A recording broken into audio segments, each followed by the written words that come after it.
over the course of the night. So no Hicks for Roy Williams. Tar Heels Hall of Famer Roy Williams picked up his 800th career win in the middle of January against Syracuse. He has an outstanding team this year. They're 21-4, 9-2 in the league. And another Hall of Famer, Mike Krzyzewski, his second game back after missing 7 games because of back surgery. Better than 1,000 wins. The Blue Devils rank 18th. They are getting healthier as we move closer and closer to March. Luke Kennard's been one of the best players in the country this year, and we are ready to go here in Cameron.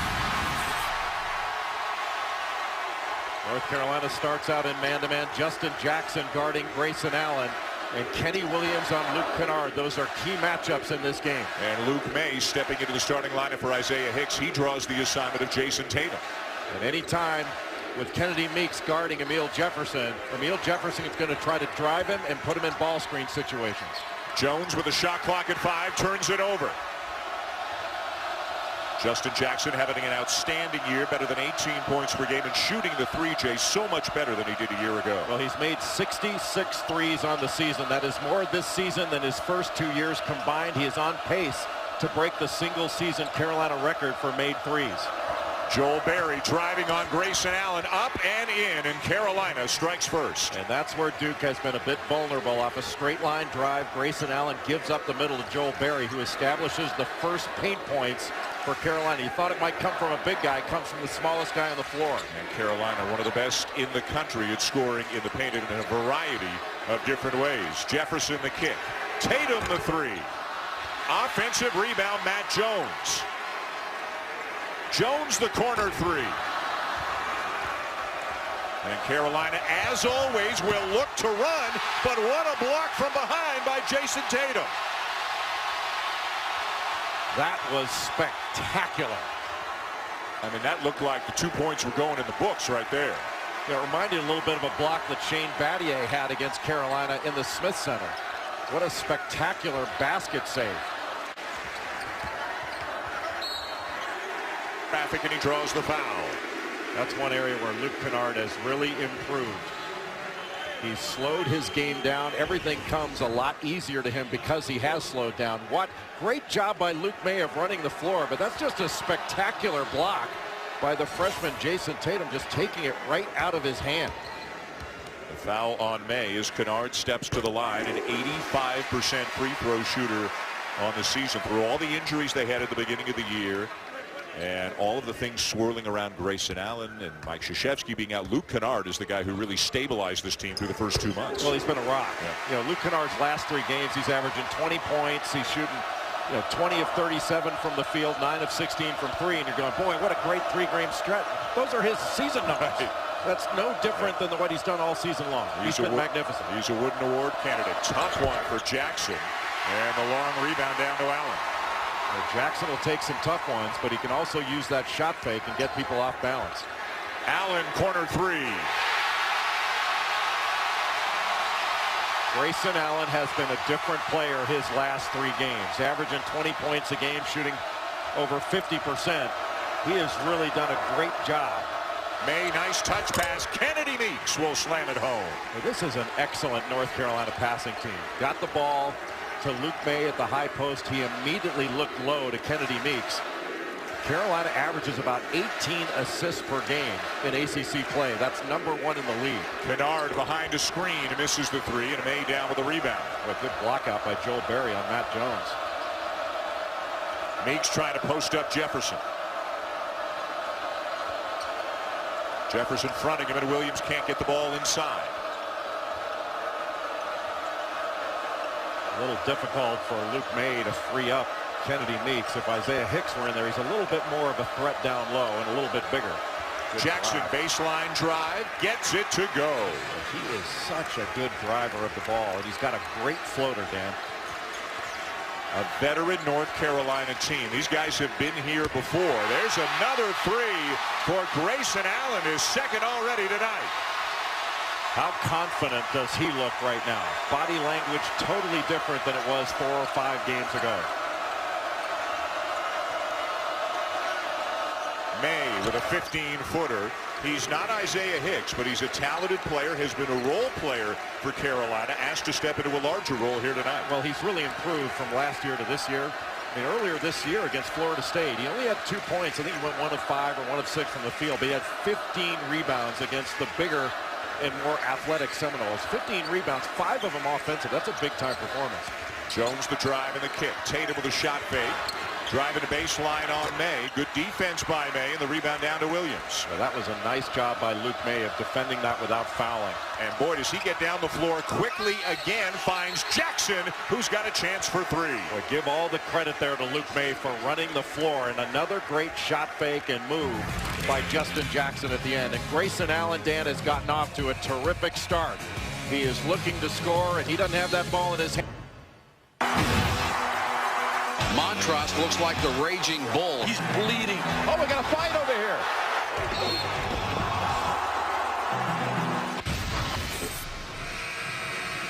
Not that we're expecting anything like that tonight as we take a look now at tonight's Sonic Blockbuster. But as you said during the break, and this is often the case, some of your best stuff comes during the break. In the last 96 meetings, not only have they split 48 and 48, they've scored the same number of points. You can't make it up. Well, if that was a movie script, nobody would believe it, but it's true. It's really an amazing statistic. Frank Jackson, Harry Giles, both into the game and now for Duke. Jackson with a floater, good. Oh, that was a terrific play by Luke Kennard, being guarded very effectively by Kenny Williams, who's a much improved overall player, but very much improved as a defensive player this year. Tony Bradley has come in for Kennedy Meeks for Carolina. Long 3 where Joel Berry doesn't go, and Giles down with a rebound. Duke has said he's not going to be 100% physically at any point this year. Last couple of games, Jay, he's only getting about 10 minutes per. Well, grabbing that rebound was a big play for Harry Giles. Just called for a carry. There's a guy who knows a little bit about, a couple of guys who know a little bit about the rivalry. Christian Laettner and Danny Ferry. They were teammates. Danny Ferry, a senior, when Christian Laettner was a freshman. And if you're too young to know how good those guys were, you got to look it up, because those guys were outstanding players. Both had their jerseys retired. Great players. Giles tips it away. May recovers. Boy, I thought Grayson Allen was going to pick that off and take it the other way. That was a long pass. Bradley. And a travel. Harry Giles doing a nice job of staying in between Tony Bradley and the basket. And Bradley will likely have to play more minutes than he normally plays in this one due to the absence of Isaiah Hicks. That really hurts North Carolina. And now for the first time as May goes to the bench, we see Pinson come in, and this is a smaller lineup. Pinson at 6'5" is playing the 4 spot against Emil Jefferson. They did that against Florida State due to foul trouble, and it worked out very well for North Carolina. It's just difficult as far as giving Carolina an advantage in the paint on their offensive end and on the glass. Pinson just back from a sprained ankle, missed the last 3 games. Rivalry week continues Saturday. The 14th ranked Florida State Seminoles, just mentioned by Jay, are up in South Bend to take on the Irish, and then at 8:15 Eastern time, we'll be out in Moraga, California. Gonzaga and St. Mary's, the #1 and undefeated team of the nation, the Gonzaga Bulldogs, taking on the Gales. We are looking forward to that. An early flight tomorrow to the West Coast, and everybody says the weather's not great. Are you going to go since it's not perfect? I think I'll go. Okay. Yeah. I think I'll go. I know McDonough doesn't always make those kinds of decisions in that situation, but I think I'll go. It's a big game. That is going to be a great game. A little 1-2-2 3/4 court pressure from Duke right here, getting back to man-to-man. That means a guard is going to be on Tony Bradley at times. Nate Britt into the game, and he'll get an early look and bury it. Nate Britt, last 2 games, has had 10 assists in those 2 games, but that was the first field goal he's made in 3 games. He was 0 of 7 in his last 2 coming into this one, so it's good confidence builder to knock down your first shot. Jackson remains on Allen. Britt's on Kennard. You really can't help off Luke Kennard. Kenny Williams did not. Nice 2-man game and a terrific finish for Giles. How about that adjustment in midair?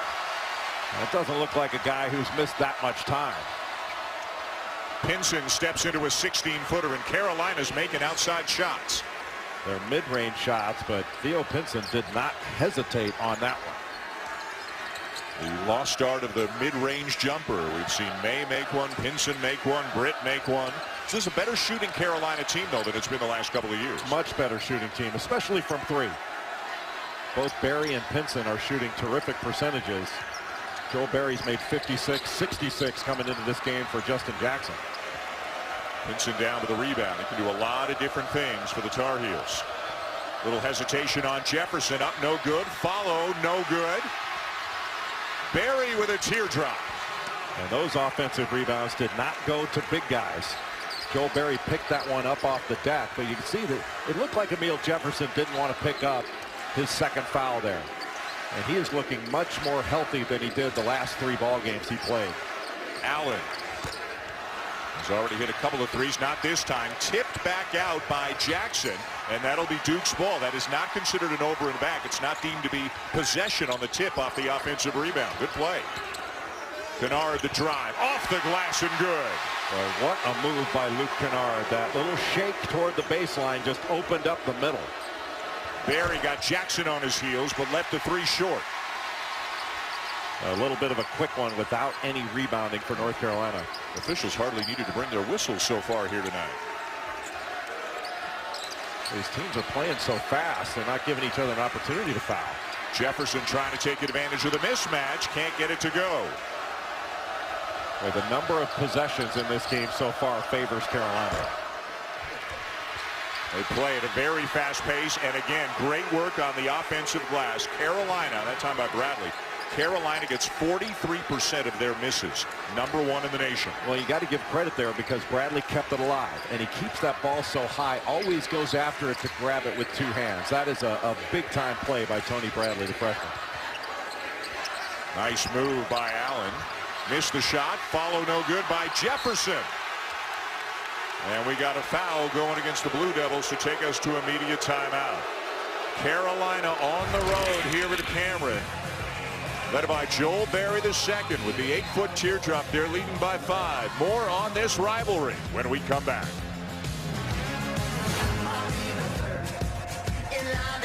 In the intensity front, but on the excellence front, there's always something that comes out of this game that is a highlight for the season. And they always play the first game around this time of February. Then they play the final Saturday of the regular season. Kind of crazy. They've only met in the ACC tournament once in the last 12 years. You think they'd meet a lot more often than that, but it just hasn't worked out that way. Yeah, I don't think they've ever met in the NCAA tournament. Correct. Which, as good as these programs have been, it's a little bit interesting that's never happened. Marquise Bolden into the game for Duke, defending Kennedy Meeks off the front of the rim. Tatum the rebound, and May over the back with a foul as we check in with Maria. Well, Roy Williams, that last time out, was really praising his team for getting on the offensive glass. And we saw UNC was just with their small lineup with Theo Pinson at the 4. Now they have Kennedy Meeks back in, but he told them continue to crash the glass. We're going to continue to score with that kind of extra effort. That's a great point, Maria, because that's a strength of this North Carolina team. They are an offensive rebounding team. That is who they are. And sometimes their best offense is a missed shot. Jackson with a corner 3. Duke back within 2. Just that little penetration into the lane that opened up that 3.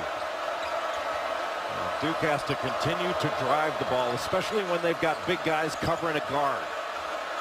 Not a lot of touches down low for Meeks so far for Carolina. And the shot clock down to 7. The drive by Barry. Tatum down with a rebound and numbers for Duke.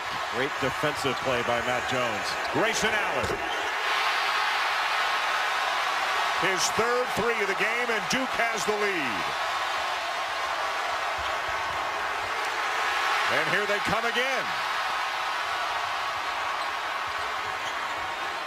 Jones was setting up for a 3, but that pass from Frank Jackson just off. Jackson gets the bounce. Duke on a run. 8-0 run, Blue Devils.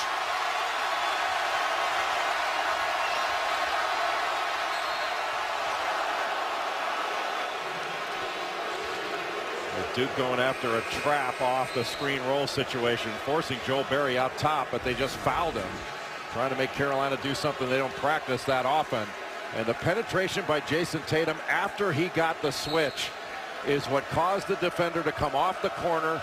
And in transition, Grayson Allen is setting his feet so well in catch-and-shoot situations. Britt with the reverse. Boy, it helps to be ambidextrous, which Britt basically is, and he lays that one in with a left hand. He's not only ambidextrous, he can use either hand out there.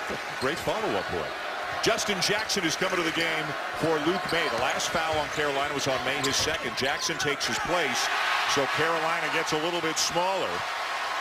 And Allen's into double figures already with 11, and Matt Jones has himself a steal. Third in the ACC in steals. Donovan Mitchell of Louisville leading the league. But that's a reason why, because Matt Jones is alert to what's happening on the floor. Allen turns it over, and we have a foul going against Duke.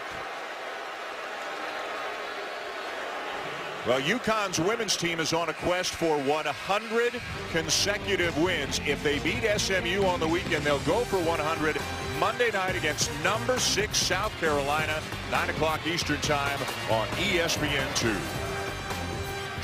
UConn women are the most dominant college basketball program ever. Absolutely spectacular. I'm telling you, I know you've seen them play. Gabby Williams is the most complete player I've seen in college basketball, male or female. She's fantastic to watch. So going for 99 on the weekend, and in all likelihood going for 100 a Monday night on ESPN2. Jackson looking for Meeks inside. Jefferson not given any room, so Jackson knocks down the three. 29% three-point shooter a year ago, 39% three-point shooter this year. That is a big-time play there by Justin Jackson. His last 5 games, he's averaging 21 a game. Not there for Allen, knocked away. Here comes Williams. Jackson forced it up. I think he was trying to get a foul there. And then he commits a foul. Tied at 24, 7:55 to go. This is just the first of 2 outstanding, the first matchup this year on a Dillon Brooks game winner. Well, UCLA, one of the best offensive teams I've seen in the last 10, 15 years. They average 22 assists per game. Well, you're saying North Carolina, the average is 18. They lead the ACC. 22 for UCLA.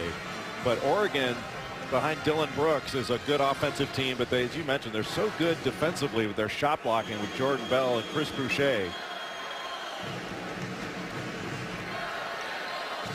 That Oregon performance against Arizona recently as big of a statement maybe as any team's made all season. I mean, Arizona was coming in to Eugene on a high, and Oregon absolutely slammed them.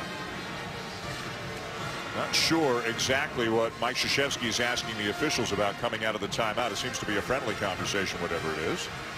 And now Roy Williams will get the explanation.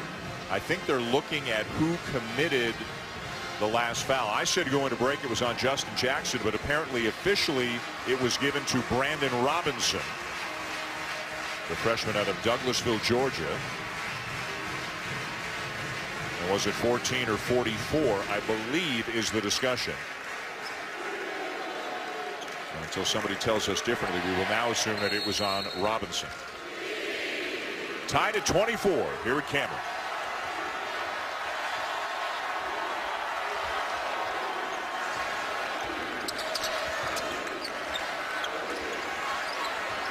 And miscommunication as Allen sends it out of bounds. We are told that because Duke requested a review of who the last foul was on, that has cost the Blue Devils a 30-second timeout. I think they were more concerned with whether it was a flagrant foul, whether it was one of those play on the ball things, or whether it would be called a flagrant.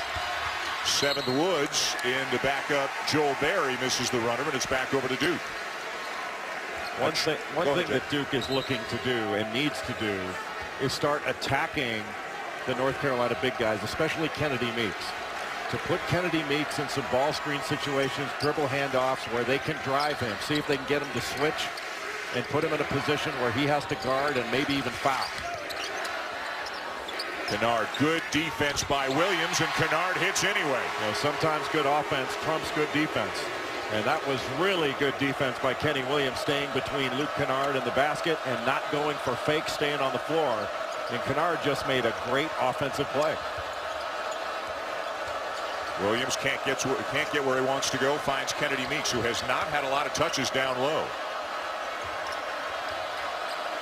Jackson, Jones knocks it away and comes up with it. Well, what a great defender Matt Jones is. Doesn't matter who you put him on, he can handle it. So that is not a place where you want to pick the ball up. Luke Kennard came off that ball screen. He had Kennedy Meeks hedging off. He needs to keep his dribble there and attack him.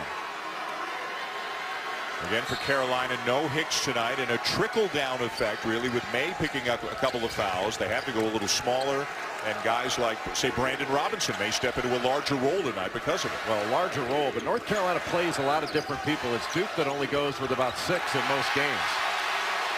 And that guy's one of the best they got. Maybe the best they have so far this year. Luke Kennard with another bucket. And how much more consistent at a high level has Luke Kennard become from his freshman year to this year? You know, he had it in him last year. He had, what, 30-plus points against Notre Dame, but then he'd have other games where he wasn't as productive. But this year, he's been productive in every single game. North Carolina's playing with the ball too much. They need to just attack. Meeks inside, and the finish for Woods. But without Isaiah Hicks in there, this is a good passing, interior passing team, North Carolina. That was an excellent pass by Kennedy Meeks. What a great rebounder Meeks has turned out to be. He's averaging almost 10 rebounds a game, 4 of them offensive. And now numbers in transition for Carolina. Jackson will lay it in to tie the game. And that shows you how devastating North Carolina can be in transition. And against North Carolina, your offense has to help your defense. You make a mistake, get a shot block, you turn the ball over. You are allowing Carolina to play ahead of your defense. And that is not going to be a good result. There's no such thing as too fast for Roy Williams. The faster they can go, the happier he is. Well, Luke Kennard is so good with his footwork, the use of fakes, and because he's got the ability to make shots, you know, he can curl off these screens, he can come off them, he catches and shoots, he can catch and put it on the floor. And when he does pivot, you know, he can get you off balance and still make the shot. He's got almost every shot in the book. And you know, I know we talked about this when they played Miami. We had game day here, but Luke Kennard plays lefty. He's a natural right-handed player. It's really remarkable. I know Nate Britt is the same thing, and as the late Charles Shackelford of NC State used to say, you know, he's amphibious. It's right. It's remarkable the kind of athlete that Luke Kennard is. Not run and jump, but the kind of athlete that can play multiple sports and is so skilled. Our meaningful returns brought to you by TD Ameritrade. Tony Bradley slams it home. Carolina has the lead. Marquise Bolden put into the ball game, and paying attention to the ball lost Tony Bradley, and that's way too easy. Jones. Duke back on top. That was a fabulous job by Matt Jones of setting up his cut. And Kenny Williams got caught on the screen. He was able to set his feet in the corner and get that shot off. And Duke now 5 for 12 from beyond the arc as May answers. They're going to count it as a 3, but they're going to check it. Roger Ayers signaling to the scorekeeper. I believe they're going to have a look at that one at the under 4 timeout to see if it indeed was a 3. It doesn't look like Luke May is in his first start. He looks like a grizzled veteran out there the way he's playing. Luke May, just a sophomore. His father was a quarterback at North Carolina when he played. His right foot on the line. It's really clear. That's going to be a 2. He's got a lot of big guys. Harry Giles hasn't played a lot of big guys that are going to pull the trigger from that far away. And the Blue Devils fumble it away on the inbounds. May running the floor again, saves it. Back to Williams. Luke May's running the floor has really affected this game. Good block there by Giles.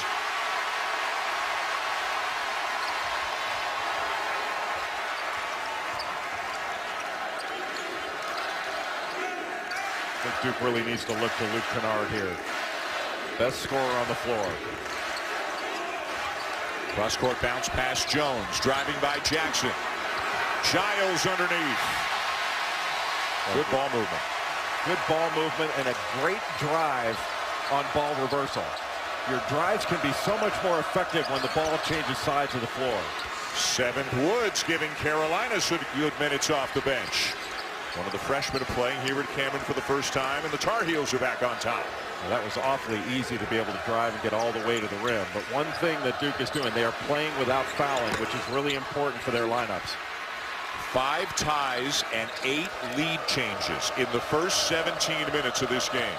Really important last 3 minutes of this first half. Will anyone be able to seize the advantage before halftime? How about that block by Bolden? Is that a block or a steal? What do you call that? A lid. That was like a spike in volleyball. It was taken right out of his hands. Neither team in the bonus. Very few fouls. Great pace. Few whistles. And what else would you expect but a tremendously close game here between Duke and Carolina? Got a switch. Jackson gets it off. A great job by Frank Jackson to recognize the switch and attack it. Off the ball screen, he got Luke May to switch off and run right after the bigger defender. And a foul away from the ball going on Bolden. A timeout on the floor. North Carolina playing without Isaiah Hicks. And Duke, especially Grayson Allen, getting off to a great start. The terrific block by Tatum. Justin Jackson answers. They will. It's kind of like babysitting, Dan. That's what I keep calling it. All right, Jay, well, what are you seeing so far in this back-and-forth game? Well, I think North Carolina needs to continue to crash offensive glass, and the key for Duke is once they score a three, they have to be really quick to pay attention defensively because Carolina drives the ball right back at them. All right, I know we got a great game coming up next, Seth. What are you looking forward to in the UCLA-Oregon matchup? Well, the Conference of Champions, you're talking about an efficient and effective offense for UCLA, led by Lonzo Ball, but this is an Oregon team that is elite defensively and can protect the rim. I like Oregon. All right, let me escort them back to their seats. Right, in the upper deck. They're coming up in the Alfa Romeo halftime report. Less than 2 minutes from now as Justin Jackson gives Carolina the lead. Well, what a great pull-up jumper by Justin Jackson. He's not only a catch-and-shoot guy, he can create his own shot, whereas last year, his first year, wasn't able to do that as much. Tatum, too strong on the three. Jackson looking to push. Tatum does not look comfortable in this game, and it's hard to get comfortable when it's your first Duke Carolina game. And what a contest inside with Kennedy Meeks and Emil Jefferson. Jackson again, baseline, yes. Another tough shot goes for Justin Jackson, who's got 14. A tough shot over a great defender, Matt Jones, and that's one of the areas where Justin Jackson, I think, is at his best. Those little floaters, those difficult kind of intermediate shots. I'm not sure there's anyone better in college basketball than Justin Jackson. Kennard, one of his textbook moves. Well, you over pursue just a bit, and he can use that great footwork and pivoting to get back around you. And a foul going against the Blue Devils. Now watch Justin Jackson here. Nobody better in college basketball at the floater, at the intermediate range shot. And this was not easy. He actually got hit on his right arm as he let that go. That should have been an and one. That's a great shot by Justin Jackson. And give Tony Bradley some credit. That was a difficult foul call to go against Emil Jefferson, but he did bring those arms down, and Tony Bradley went right straight up to the basket and created that foul. Bradley coming off a terrific performance against Notre Dame on Sunday in Greensboro. 12 points, 5 rebounds, 3 blocks in only 17 minutes, and having to deal with that as the freshman stands at the free throw line. Pinson back in for Meeks. Bradley only averages about 17 minutes per game, and yet he's got 6 rebounds a game, one of the best offensive rebounders in the league. You start projecting out what his numbers are going to be when he plays extended minutes, a little bit scary. Well, Meeks a senior, Hicks a senior. As Robinson comes back into the game, Bradley sits down. And look at this lineup now for Carolina. They've gone as small as they can get. Just 30 seconds left in the half. Pinson right now is guarding Giles. Well, they want to guard the three-point line. They're not as worried about Harry Giles with a post-up. What they want to do is keep Duke from hitting a three and make it more difficult for them to drive the paint. You know, North Carolina's only got 14 fouls. They can foul here if they get in a bad spot. And Allen is fouled by Pinson. Just the 5th team foul. So still no bonus situation here for Duke. They can foul one more time if they want to without sending Duke to the line. I don't think you want to give away a foul, but if you're going to give away a basket, you can do that. It has not been a high-volume foul game. That's why that foul that Emil Jefferson gave up just on Tony Bradley, his second, is such a big play because Duke is not playing as many guys. And now Roy Williams brings Bradley back into the game. 10.7 to go in the half.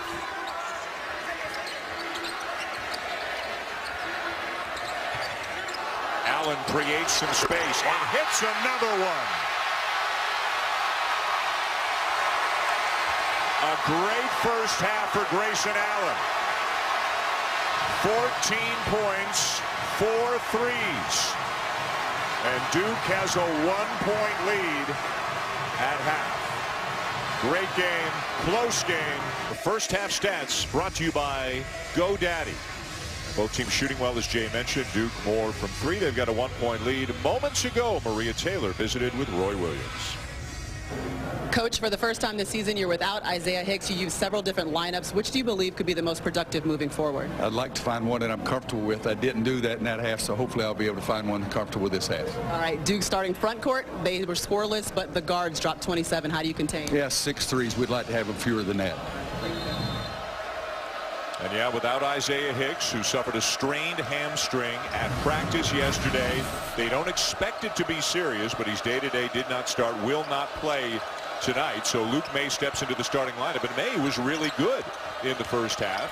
Minutes down a little bit because he suffered a couple of fouls. And there's Kennedy Meeks, who was very quiet in the first half. 2 points, no rebounds, an early bucket here in the second half. Well, they went right to one of their box sets, and that was designed to either get a shot for Justin Jackson or get the ball inside to Kennedy Meeks to get him established. Luke Kennard with the Blue Devils' 7th 3 of the game. And that was Kennard's first. North Carolina had done a good job of running him off the three-point line. Jackson short on the other end. Jefferson the rebound. Jason Tatum has not scored in this game, but he's done a good job passing it. 4 assists in that first half. Anytime he drives, he is looking to pass it. Kennard off to Allen. And Meeks with his first rebound of the game. This is a guy who comes in averaging better than 9 boards per contest. But he's not played his best basketball for the last 4 or 5 games. Well, Luke May's not lacking for confidence, isn't it? You know, that just shows, like, North Carolina is so good at developing big guys. You know, it's at their practice yesterday preparing for this game, and their skill work with big guys is so effective. You know, most teams play one-on-one in the post. They always have a defense on you, and so they're always practicing while they're getting jostled around, getting fouled. They do their skill work 1-on-0, and it works.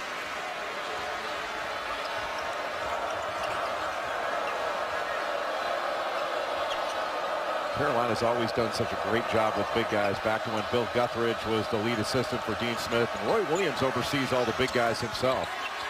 Meeks misses. Jackson the kick out, stolen away by Allen. Lobs it up for Tatum. They don't get anything out of it, but they do retain possession. And they get something out of it. Another 3 from Kennard. What a great play by Luke Kennard.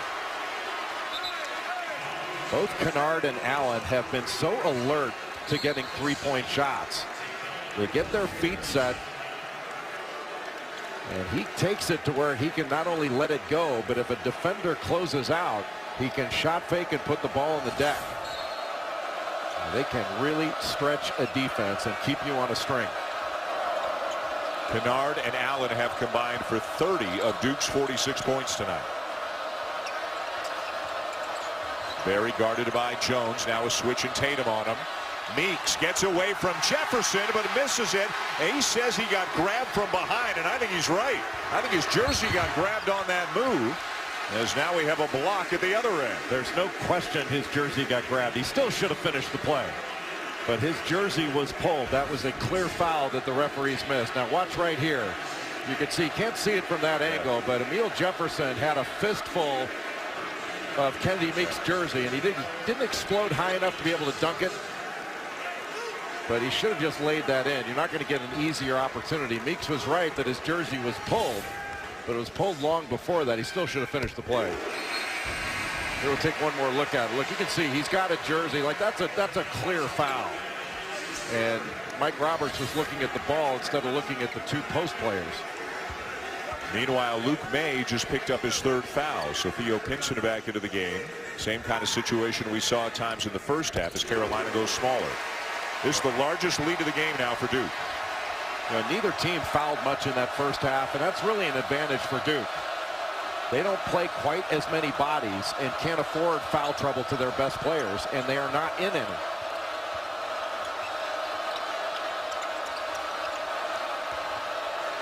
Jackson can't finish over Jones. Back comes Kennard. Duke with momentum. I don't know what the rush there was for Justin Jackson. That was a forced shot. Great defense by Matt Jones again. Jackson's had to work for every single point he's gotten in this game. 5th 3 of the night for Grayson Allen. North Carolina's got to figure out a way, Dan, to get to the rim. And a foul committed by Kennard. Well, that's the kind of foul that Mike Krzyzewski can live with, because Luke Kennard was going after the ball. Boy, it's amazing when Duke is knocking threes down, how difficult they become to guard. Now all of a sudden you've got to have a sense of urgency to get out and stop a three-point shooter. That's going to open up drives to the basket. Well, it has not been the kind of season. I mean, they're 18-5, but it has not been the kind of season that a lot projected for Duke with the talent they brought into the year, a lot of the injuries and other issues at the beginning of the year as Meeks finishes strong. But if Duke can stay healthy, and if Duke can have the Kennard of this year, and if Allen starts playing like the Allen of last year, which he is, yep, that's a scary team. Yeah, he is now starting to play like the Grayson Allen that most of us expected to be the preseason National Player of the Year. And Grayson Allen's carrying himself in a different fashion. His body language is great. Obviously, you can see the results in the last 3 games. He has been not good the last 3 games. He's been great, and he's carried it into this one. He's been great against North Carolina in this game. Emil Jefferson just picked up his 3rd foul. He goes to the bench, and Harry Giles back in. And that's a big play to pick up that 3rd foul. It was a great offensive rebound by Kennedy Meeks and putback. Right now, North Carolina with Harry Giles in the game, you know, they can go after Giles, but they still, Duke's got to put Kennedy Meeks in more ball screen situations, make him guard. Tatum slamming it home for the Blue Devils.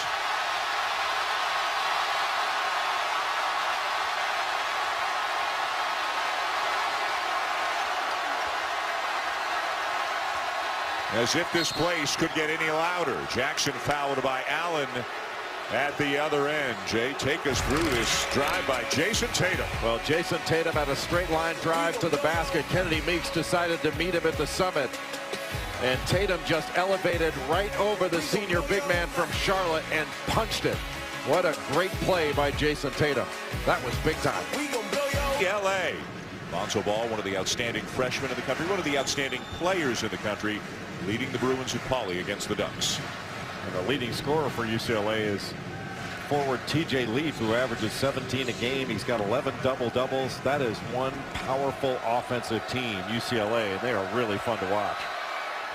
Justin Jackson at the line. The foul that sent him to the line before the timeout was on Grayson Allen, his 3rd. Allen's been fantastic tonight for Duke. He stays in the game with 3 fouls. Emil Jefferson is on the bench with 3 fouls for the Blue Devils. And North Carolina's not the type of team that runs a lot of isolation plays, but they do need to go after Grayson Allen to make him guard, and go when Emil Jefferson comes after back in the ball game, go after him, see if they can pick up a quick 4th. Great drive. Great block from behind by Pinson.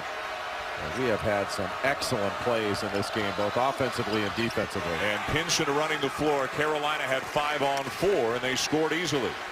Well, you can see after missing the last 3 games, Theo Pinson doesn't look like he's missed any time. And he makes a huge difference on the floor for North Carolina. You know, the Duke injuries have been well chronicled, but Carolina has had its share as well. Pinson was out early in the year after foot surgery, out again. Bradley's been out. Barry's been out. Hicks is out tonight. And back-to-back threes as they trade buckets. It's still a 4-point lead. Well, that 3 as the trailer coming down, Joel Berry, because North Carolina threw the ball ahead. They pitched it ahead to Justin Jackson. That flattened the defense out and opened it up for Berry. Kennard, sweet feed into Giles. A miscommunication on the screen roll. An excellent roll by Harry Giles. Early on in the game, I commented I didn't think Jason Tatum looked comfortable offensively. He looks comfortable now, doesn't he? He does. What a player he is. Yeah. Meeks over Giles, just using his strength advantage and backing down the freshman. And the difference, Harry Giles got caught behind. And when Emil Jefferson was in there, he was three-quarter fronting or fronting Kennedy Meeks. And they tried to get pressure on the ball so they couldn't throw it over the top. Two-man game again. This time Kennard will drive and kick to Jones.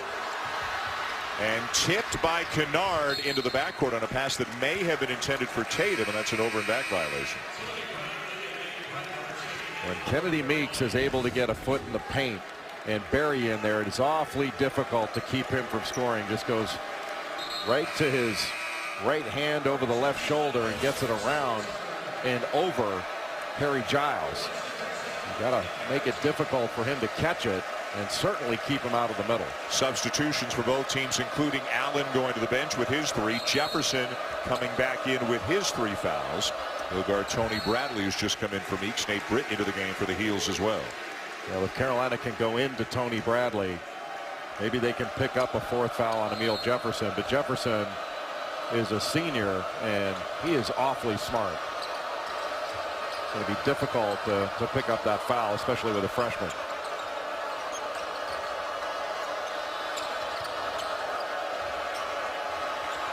Britt driving on Tatum. And it rolls in for him to get the Heels back within 2. And Nate Britt just using his quickness advantage to get right past Jason Tatum, and that was an excellent right-handed finish. The horn set right here. Kennard has it tipped away. Ball's loose. Jefferson has it. Surrounded by Tar Heels. And I think the call by Roger Ayers was a held ball situation. The arrow will keep it at this end of the floor. Well, give a lot of credit there to Nate Britt, because he did a great job on Luke Kennard coming off that little elbow screen. That was an excellent job to fight through. See how he fights through that and stays in front? That allowed Joel Berry to knock that ball away. That was a big-time defensive play by Nate Britt. So Duke retains possession. Shot clock's at 7. And Tatum fouled by Berry. And he'll be headed to the line for 2. Tomorrow got an NBA doubleheader coming your way. First up at 8 Eastern here on ESPN. It'll be the Pacers and the Wizards. And then at 10:30, the Bulls and the Suns. Coverage tips with NBA Countdown at 7 here on ESPN. Thinking about the Bulls-Suns game, you know, Justin Jackson is from Tomball, Texas. You know who else is from Tomball, Texas? I do not. Jimmy Butler. Oh, wow. How about that?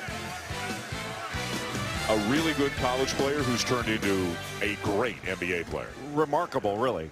Late first-round pick and has turned into an NBA All-Star. That's a great call. Played for Buzz Williams at Marquette. Buzz Williams now at Virginia Tech.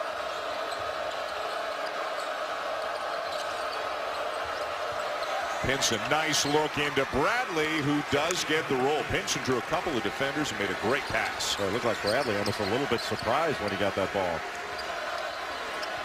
And Carolina's back within 1. Good help by Bradley. Pull up by Kennard, around and out. And Berry's got it. North Carolina's looking to retake the lead. Oh, what a move. Boy, Jason Tatum was there to take a charge, and he just went right around him. That was a great move by Justin Jackson. Timeout. Mike Krzyzewski and Duke.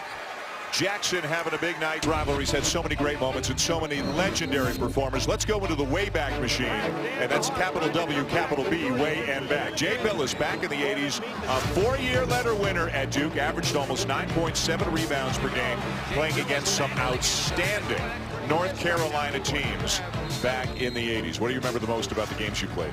That hair, man. That's what I remember.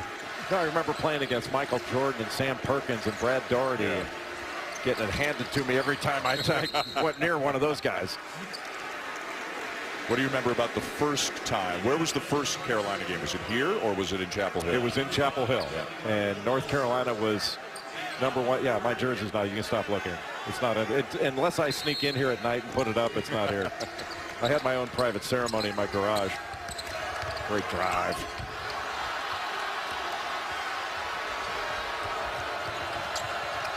Pinson. Berry. And Carolina extends the lead. Duke had, it looked like a layup. Didn't complete it. And North Carolina's transition game over the last 5 minutes or so has gotten going. And Carolina's not put up many fouls in this ball game, so they can play everybody going down the stretch. The Heels have made their last 8 shots to turn a deficit into a lead with 11:56 to go. You don't think of Carolina as a great three-point shooting team, but they're much better than they were a year ago. And Joel Berry's knocking them down at a 42% clip this year. We just had a timeout, Dan. Now we got another one. We need to change that rule. And right here, North Carolina and Duke, they've traded the lead back and forth time and time again. And right now, North Carolina has a 63-59 lead, a 20-8 run for the Tar Heels to turn an 8-point deficit into a 4-point lead. Now, North Carolina, we've talked about, they haven't gotten a lot of offensive rebounds. They haven't missed any shots. They're shooting 67% in the second half. And 60% overall in the game. One of the great offensive teams in the country, and looking like it even without Isaiah Hicks tonight. Well, a different team without Hicks, but they have been very effective. May with a quick release, short on the 3. Tipped away by Berry, and Carolina's got it. Well, what an alert play by Joel Berry. And a block is the call on Frank Jackson. Boy, it looked like Mike Roberts was going to point the other way on that, didn't it? Yep. Looked like he kind of hop-stepped into thinking about which way he wanted the call to go, and he called a block on Jackson. And you couldn't tell whether that was because Frank Jackson's heels were on the restricted arc.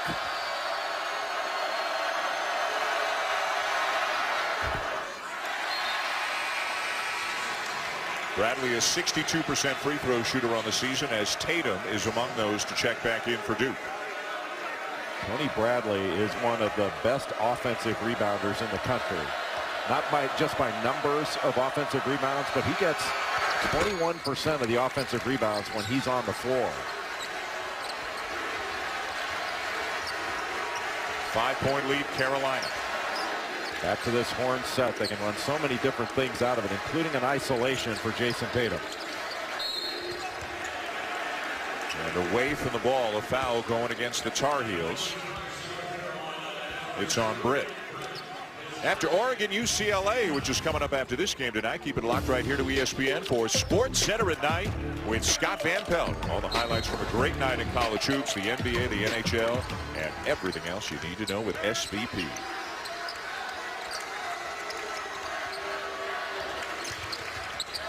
Allen, a big night from the perimeter tonight. Berry staying right with him. Boy, what a great defensive job by Joel Berry. First to make him catch it so far out. And Allen knocks down another one. He's got 20. This is the big-time player, Grayson Allen, that we expected all season long. And I'll tell you what, last 4 games, this one included, he has been special again. Jackson's been special tonight for Carolina. Not this time, though. Well, what a rebound by Jason Tatum. He is just scratching the surface of how good he is going to be. And he ties it up by going the length of the court.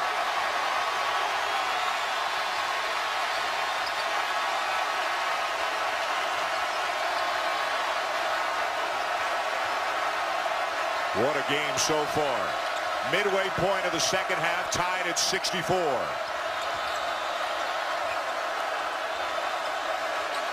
Carolina going into a set after running their secondary break. Berry will do it himself. Well, he may be small, but he has got a huge ticker. I'm not sure they're... Frank Mason III at Kansas has probably been the best guard this season, but Joel Berry has been as important as anyone.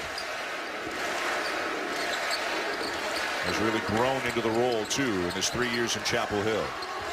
Bernard using the ball screen from Jefferson. Nate Britt's done a nice job of staying with Luke Kennard. Everything has been difficult. Shot clock at 5. Tatum drives again. Just a difficult defensive assignment for Luke May to try to stay in front of Jason Tatum, and Tatum is starting to realize it.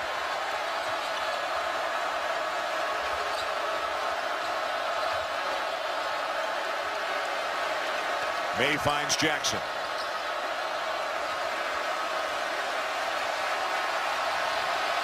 Deep one for Barry.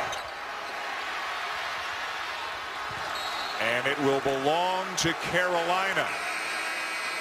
Well, Tatum and Bradley really going after that ball hard, but Jason Tatum, when he gets a matchup that he can drive in this second half, he has been very aggressive. That was a great finish with the right hand, a little hesitation move, and just got right into the chest of Luke May, knocked him back, and completed the play.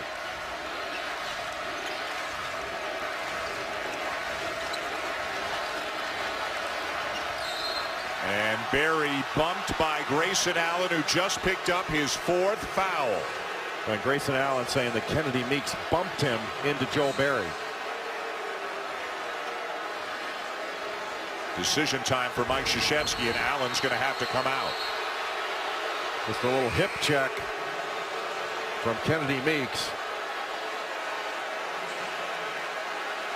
And Grayson Allen picking up the foul. That's a tough one to go to the bench, but I don't think he'll be there very long.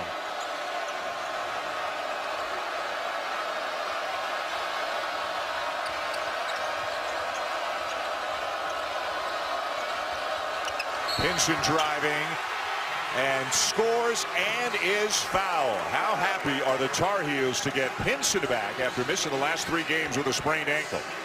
You know, in today's game, we use the term energy a lot. But what energy really means is just playing hard. And when Theo Pinson comes into the game, he plays hard on both ends of the floor. He missed 3 straight games with that ankle that he turned against Virginia Tech. Yesterday, we were in Chapel Hill to watch North Carolina practice. That was his first practice back. And you could not have told that he had been injured. And plus, how about the commentary he did throughout the game? Or throughout the practice yesterday. He was doing commentary. I may not have a job. Kennard looking for the foul call that he doesn't get, but he does tie the game. And an errant pass there by Britt, and it's out of bounds back to Duke. Well, Roy Williams may not be happy with the execution, but he's telling his team, keep pushing it.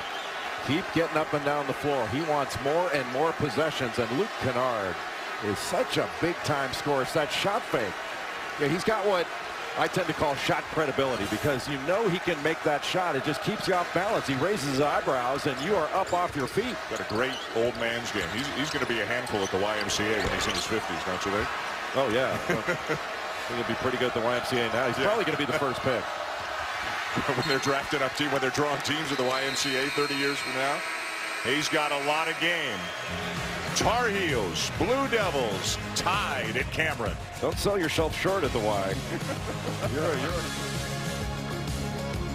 ESPN's exclusive presentation of college basketball is brought to you by Wendy's. The harmonic convergence of 2 teams playing their best basketball in the greatest arena ever, Pauley Pavilion, where the great John Wooden walked the sideline. You got to drop in a Conference of Champions to really.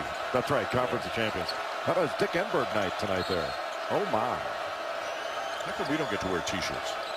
Because we're not good enough. May, another jumper. He's had a really strong night, filling in for the injured Isaiah Hicks, working around some foul trouble, but when he's been in there, he's been very effective. And the confidence with which he has played. Right now, Luke May is guarding Matt Jones.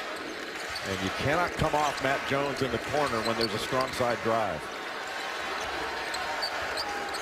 Tatum needs a drive here. He does, and draws the foul. Theo Pinson trying to take that charge, and he was in the restricted area. But anytime there's a switch, anytime that Duke can put Kennedy Meeks into a ball screen situation, dribble, handoff, that's a matchup that they can drive. Got his feet tangled up, and you can see just the heels of Theo Pinson right on that restricted arc. So that's an automatic block. I hope he didn't hit his head. He went down hard there. Tatum having a nice night. 12 points, 4 rebounds, 5 assists as he picks up point number 13 on the free throw. And Pinson will come out now as Jackson comes back in for the Tar Heels. I don't think Tatum had a point in that first half. He did have 4 assists in the first half. But he's been much more aggressive, looking to drive a favorable matchup. 9 ties, 16 lead changes, 7 minutes to go. And you wonder if down the stretch, Dan, North Carolina's played more players, more minutes. Are they going to be fresher down the stretch than Duke? It's amazing, even without Hicks, they're comfortably 10 deep. Well, and not having Isaiah Hicks in the lineup makes a huge difference. But you're right, it just shows that North Carolina can plug a lot of different guys into different positions. And they're used to playing multiple guys, multiple minutes. Britt fouled by Kennard. Nate Britt has come into this ball game. He struggled his last 2, at least struggled from the field. He was 0 for 7 in his last 2 games coming into this one, but had 10 assists in those games. And most of the time when he's had good games, at least from a scoring perspective, he had 10 points at Miami, he had 13 points at Georgia Tech. Those were games where North Carolina got beat. The score is even. The last 96 meetings have been dead even between these two. And you wouldn't have it any other way. Well, Duke has hung with North Carolina on the glass. But again, you saw those shooting numbers. It's not like there have been a whole lot of missed shots from which to grab offensive rebounds. A little floppy set right now to get Luke Kennard a look. He can shoot right over Nate Britt. Forced it up and in. Duke back on top. So many good individual scorers for Duke. Most especially Luke Kennard. But Duke's stolen a lot of minutes with Grayson Allen on the bench. He'll be fresh when he comes back in. He'll have those 4 fouls. But he will have gotten a fair amount of rest. Went out of the 8:35 mark, and of course there was a media timeout between now and then, so he's been sitting down for a while. Britt, no. Tatum has it for Duke. Well, Emil Jefferson has done a great job on Kennedy Meeks. He was draped all over him, and Meeks cannot get a touch. Going back to that floppy set. Kennard again with a right hand, no. Tip back up, no. Meeks the rebound. Carolina pushing. Barry. Jackson got a piece of it.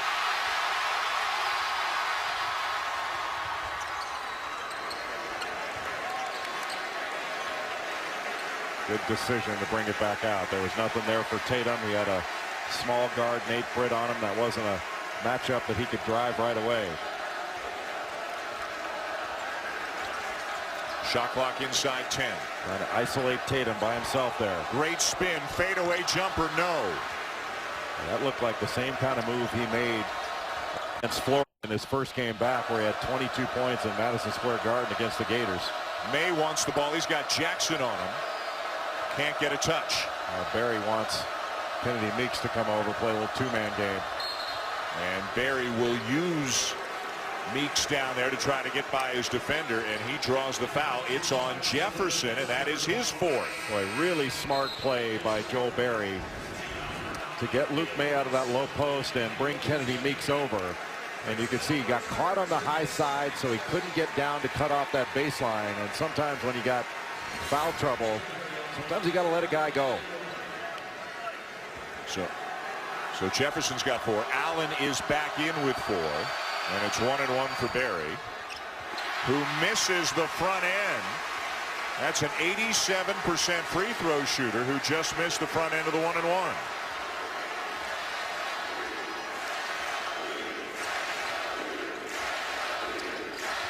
Kenny Williams on Luke Kennard. Williams in the first half did a very good job on Kennard, staying right with him. What a move. Finds Tatum for 3. All set up by the crafty play of Luke Kennard. You got him playing in the YMCA. That dude's going to play a long time in the NBA. Barry misses the three. Duke ball. Well, this is a big possession, even though there's just under 4 minutes to go. This has a feel where North Carolina needs a stop, because the roof can blow off this place if Duke gets a score here.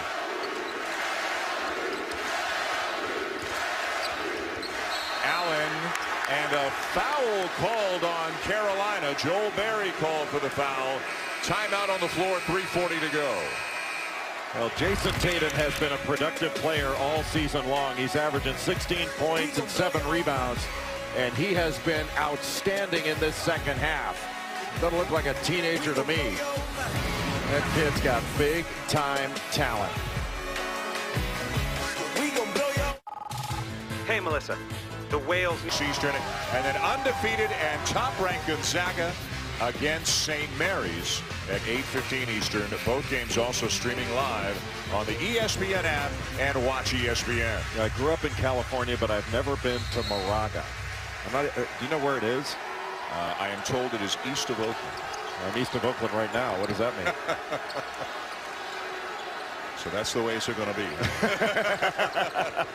We'll be traveling separately out to California. You private. Yeah. It's going to be, in all seriousness, what a great time. It'll be awesome. Out there. It'll be great. Grayson Allen with the finish, and the lead is up to 6. 22 now for Allen.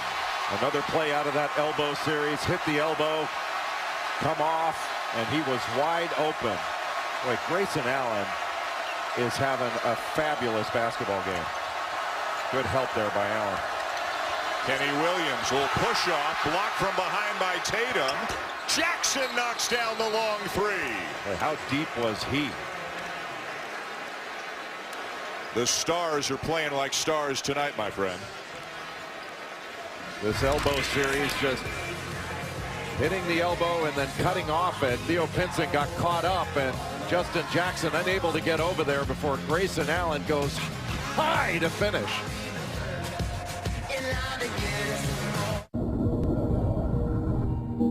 It is one of the most powerful tools our species has created. And now, we unleash it on your taxes.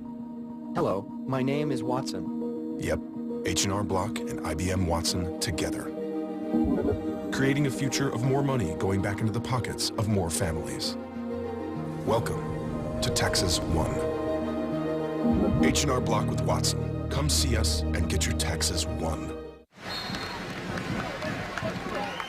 Duke by 3 over North Carolina inside 3 minutes to go.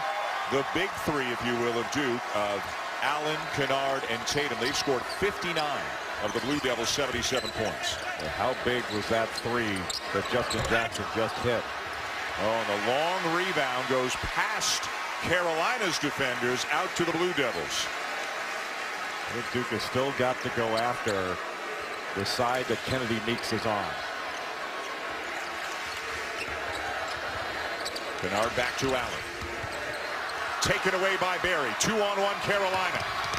And Barry is fouled and no basket. The foul, no continuation, of course. So the basket does not count. Barry will go to the line. And he still gets 2 shots, even though it was a common foul. That's the 10th team foul. You can see Luke Kennard. He knew he was going to pick up the foul. He just didn't want to give up the layup in the end one. Make him earn it at the free throw line, especially after Barry missed his last free throw, which is the front end of a 1-and-1. Missed again. 87% shooter. Look how frustrated he is. Carolina now 6 out of 13 from the line tonight. And he missed that one badly. That's really surprising. And it shows that that was a good, intelligent foul by Luke Kennard. That's the bounce on the second to make it a 2-point game.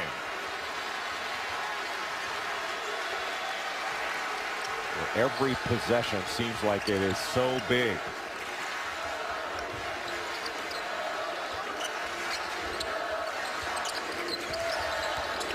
Allen guarded by Jackson. Tatum, a size advantage on Pinson. Spins.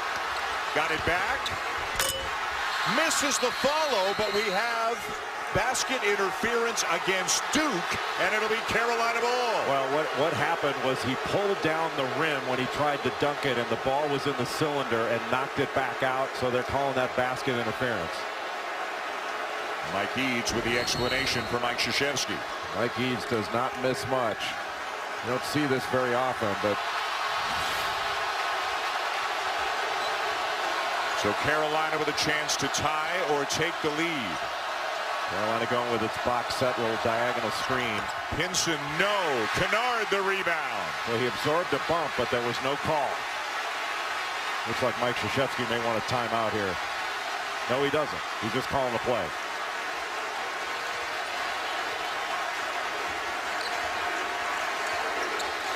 Allen handling the point right now for Duke.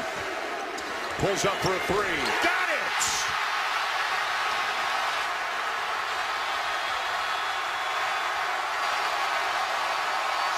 What a call by Mike Krzyzewski to put Kennedy Meeks in another ball screen. He couldn't get out there in the isolation, and Allen just pulled up. That was big time by Grayson Allen.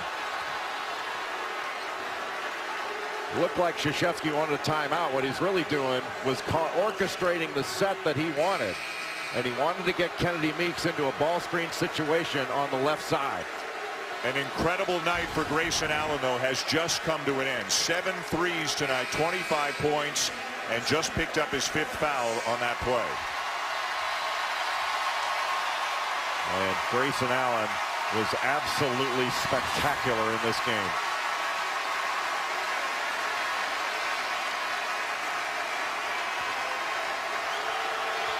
Frank Jackson takes his place. Barry back at the line.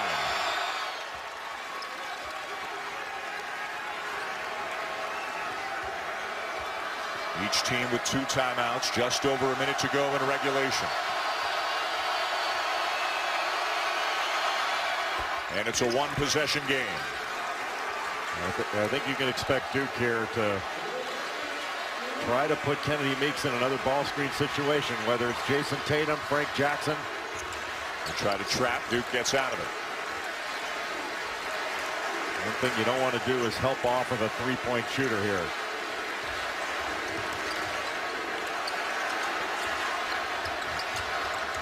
There's a trap. There's 3 guys on the ball. Somebody's open. It's Tatum. Barry had it, but lost it to Jones. And now they got a foul, and they do. They'll put Jackson on the line. Boy, what a play by Matt Jones to come up with that loose ball. It was Jones or Barry for what they call a 50-50 ball. And that loose ball could wind up deciding the game.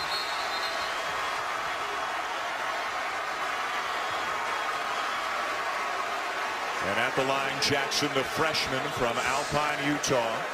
An 80% free throw shooter on the season, 1-1 coming for Jackson.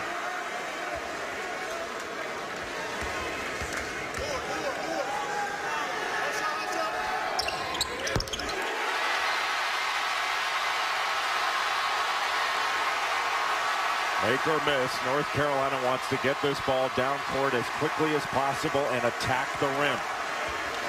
They do not need a 3. Down by 4.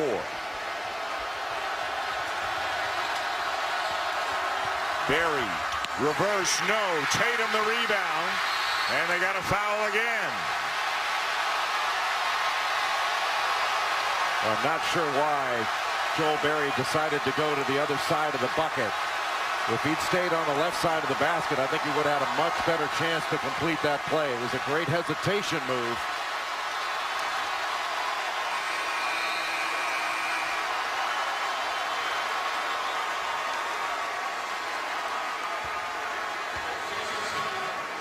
Jason Tatum, a good free throw shooter himself, shoots about 85% on the season.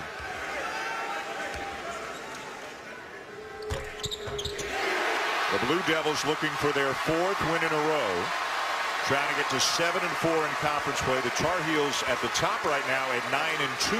Florida State 9-3. Laettner, Ferry among those looking on. J.J. Redick is here. Austin Rivers is here. And the lead grows for the Blue Devils. Timeout, Mike Krzyzewski. Well, J.J. Redick knows a thing or two about knocking down threes. So do the Blue Devils here tonight. Well, the three-point line has been a big weapon traditionally for Duke in this rivalry, and it has been a big weapon in this game. North Carolina, that was just a great play by Grayson Allen and a nice catch and shoot. They're looking for the ball screen. You saw Justin Jackson take his eye off the ball. There have been times when it's been kicked out to somebody stepping in like Jason Tatum there, or attacking in a ball screen situation to try to put a big guy in a difficult situation. Some of these have been defensive mistakes by North Carolina, and some have been just flat out great offensive plays by Duke. The three-point line, the difference in the game. And 13 out of 27 from three-point range for the Blue Devils, and now Carolina does need a three. Down by 6 and only 17 seconds to go. And seconds ticking away, and a foul. That foul looked like it went on Matt Jones, trying to keep Justin Jackson from coming off that screen to get a three. So look, you don't want to stop the clock, but you certainly don't want to give up a three.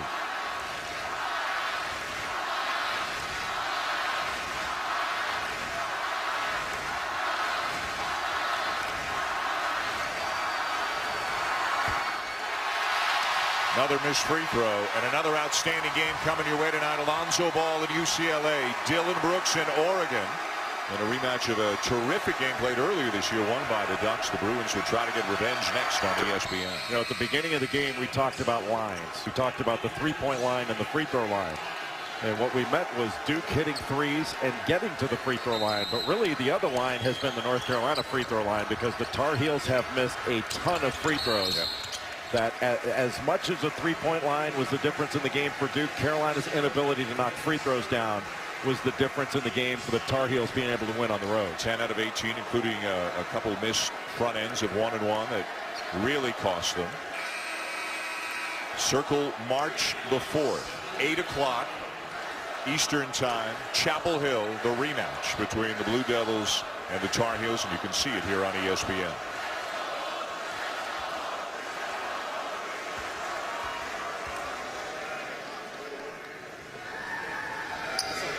Okay, Dan, rightfully so, a lot of praise and attention have gone to Grayson Allen and Luke Kennard. But the second half that Jason Tatum had was absolutely spectacular.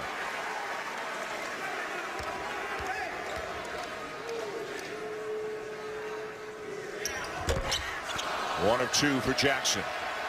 Less than 10 seconds to go. Got to get a three up quick. Barry, no. Jefferson, the rebound, he's fouled, and that's going to do it. Duke's going to win it.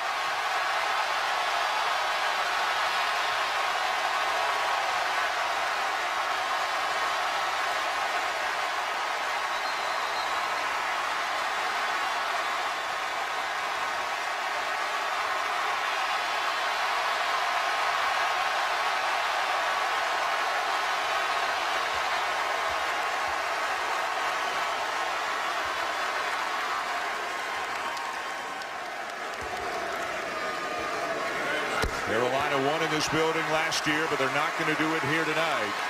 You're seeing more smiling from these Blue Devils players than we've seen on many occasions this year. A terrific win for Duke here against North Carolina. And Emil Jefferson has been injured. He didn't have a ton of points in this ball game, but boy, did he work his tail off on defense going against Kennedy Meeks. It's over.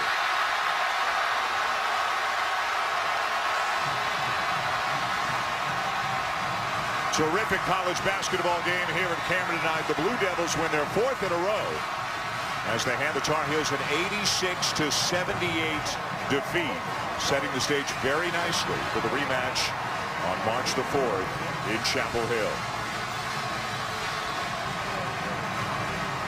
Justin Jackson was terrific for North Carolina, but Duke, they really had Allen, Kennard, and Tatum all going tonight. We saw a different Grayson Allen than we saw 5 games ago, 6 games ago. The last 4 games, He has been the Grayson Allen we saw last year, the one we expected as preseason National Player of the Year.